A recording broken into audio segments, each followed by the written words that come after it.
Bonjour à tous, alors aujourd'hui sur Westrack Radio, on est accompagné de Marius, président de Fake Live, qui vient nous parler des prochaines dates qu'il va organiser en ce début d'année. Déjà, salut. Salut. J'espère que tout s'est bien passé pour ce début de saison. Est-ce qu'on peut revenir un peu sur Full Weather ? Ouais, carrément. Du coup, on a commencé cette troisième saison en septembre dernier avec notre premier festival qui était le Fall Weather, qui a eu lieu les 20 et 28 septembre 2019. Donc, on était sur 2 jours, 12 groupes, qui soient internationaux, nationaux ou locaux. On a enchaîné par la suite avec, je sais plus combien exactement, 4 ou 5 dates. Donc on a fait une fin de saison quand même moins intense que ce qu'on a l'habitude de faire, surtout par rapport à notre toute première saison où est-ce qu'on avait dû faire au moins 15 concerts, je crois, en l'espace de 4 mois. Là, on est relativement tranquille. Et bref, on s'est rendu compte comme quoi après le festival, les gens commençaient un petit peu à pas plus connaître, mais à remarquer un peu plus Fake Live, et on arrive à attirer un public quand même qui est différent à chaque concert, et je pense que le festival y est pour beaucoup. Du coup, on s'est dit, c'est reparti pour une deuxième partie de saison, et puis voilà, ça commence dès samedi, et puis ça risque d'être un peu plus mouvementé que la saison dernière, qui pareil, la deuxième partie de saison qui avait été un peu plus calme, et là je pense qu'on est reparti sur un rythme qui risque d'être assez effréné. C'est un peu ta passion, ça, de faire jouer plein de concerts d'affilée. En fait, le truc c'est que à la base c'est pas forcément ce que je préfère, parce que c'est quand même assez fatigant, et c'est assez stressant, mine de rien. Mais quand on a une proposition, on se dit yes, je vais faire ça, et puis on reçoit une proposition peut-être 2-3 semaines après d'un truc qu'on a absolument envie de faire et qu'on n'avait vraiment pas prévu, et on se dit tant pis, c'est parti aussi. Puis ça, 1 fois, 2 fois, 3 fois, et puis on se retrouve avec un calendrier qui est souvent surchargé. Et donc du coup, j'imagine que ça va très vite. Alors du coup, est-ce que tu peux nous parler de cette date du samedi 25 qui arrive à grands pas ? Ouais, alors c'est une date qui est un peu, on va dire, bâtarde, dans le sens où c'est la première qu'on fait, et puis je sais pas quand est-ce qu'on pourra réitérer l'expérience.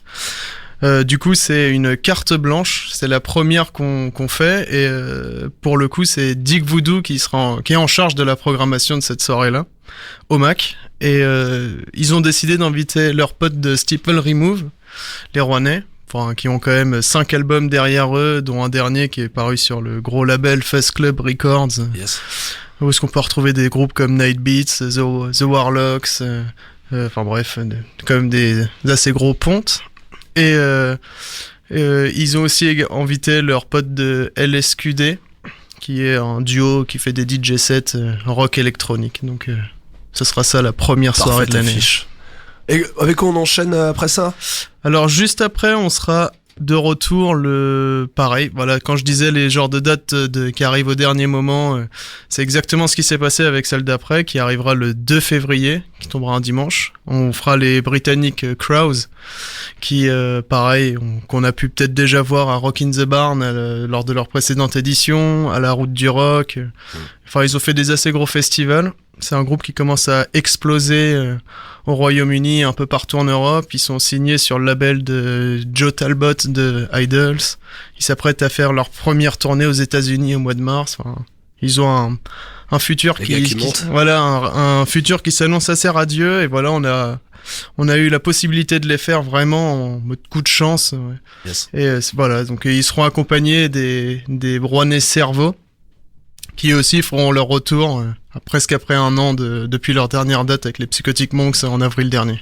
Yes. J'ai vu passer une date avec Caribou Bâtard, les Rouennais, je crois. Ouais, c'est ça. Ça, c'est la dernière qu'on a annoncée. On l'a annoncé, je crois, il y a exactement 1h30. Et voilà, on refait venir justement un autre groupe britannique qui eux aussi ont tourné pas mal avec Crows, justement. Qui s'appelle L'Humeur. On les a fait 2 fois lors de notre première saison, donc en 2017 et en 2018. Le groupe avait fait une sorte de mini-pause entre les deux, avec des histoires de fond sur le groupe va-t-il splitter ou non. Et finalement, il a décidé de pas splitter. Il est en train d'enregistrer son premier album.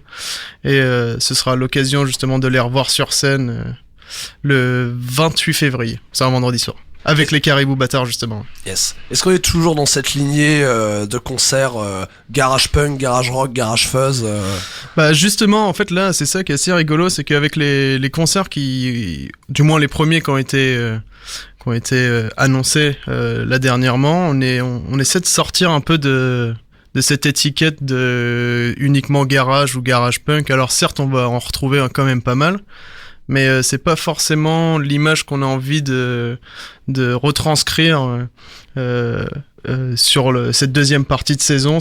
Là, on se rend compte qu'on fait jouer pas mal de groupes britanniques qui sont quand même dans une veine beaucoup plus sombre, beaucoup plus post-punk, etc. Et avec ça, par exemple, on a le groupe Suo, qui est le projet solo de Sarah, la chanteuse de Boy Toy.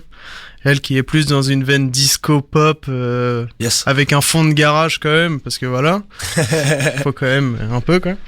Mais voilà, l'image vraiment garage pure que l'association pouvait dégager au tout début, on essaie un peu de s'en défaire et montrer qu'on est capable de faire autre chose.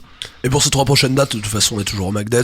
Voilà, c'est ça. Bah là, en fait, on en a annoncé 4, donc on est le 25 janvier au Mac, encore une fois, avec Dick Voodoo et Steeple Remove, le 2 avec Crows et Cerveau, le 21 février avec Suo, qui est le projet solo de la chanteuse de Boy Toy, The Wheel, qui est le nouveau projet du chanteur de Johnny Mafia, et le 3e groupe c'est Touchdown, qui est un side project de Louis, le bassiste de Cerveau. Puis enfin le 28 février avec L'Humeur et Caribou Bâtard. Et voilà, tous seront au Mac. Après, on en a d'autres qui arriveront un peu de temps après. Et là, normalement, on risque de sortir un petit peu du Mac. On va sortir un peu de la cave. Et bah, merci Marius d'être venu nous voir à West Track Radio et d'avoir rappelé ces belles dates qui nous attendent pour ce début d'année. Merci pour tout. Salut. Ciao.